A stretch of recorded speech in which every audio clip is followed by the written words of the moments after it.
শুভ সকাল। উপস্থিত মাননীয় প্রধান শিক্ষক শিক্ষিকাগণ, অভিভাবক ও প্রিয় সহপাঠীদের প্রজাতন্ত্র দিবসের আন্তরিক শুভেচ্ছা ও অভিনন্দন। আমাদের ভারতবর্ষে 3টি জাতীয় দিবস পালিত হয়: স্বাধীনতা দিবস, গান্ধী জয়ন্তী দিবস এবং প্রজাতন্ত্র দিবস। আজ 26শে জানুয়ারি প্রজাতন্ত্র দিবস। ভারতের 3টি জাতীয় দিবসের অন্যতম। 1950 সালে এই দিনটিতে ভারতের সংবিধান কার্যকর হয়। ডক্টর ভীমরাও আম্বেদকর এই সংবিধান রচনা করেন।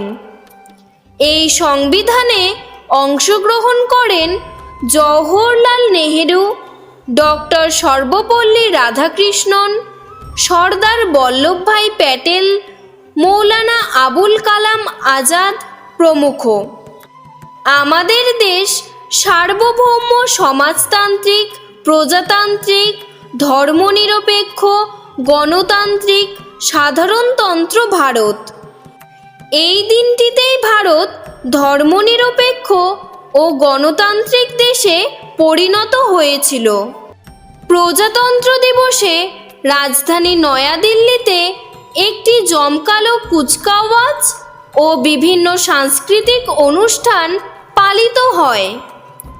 ভারতবর্ষের বিভিন্ন শিক্ষা প্রতিষ্ঠানে, স্কুল কলেজে, ক্লাবে, অফিসে প্রজাতন্ত্র দিবস পালন করা হয়।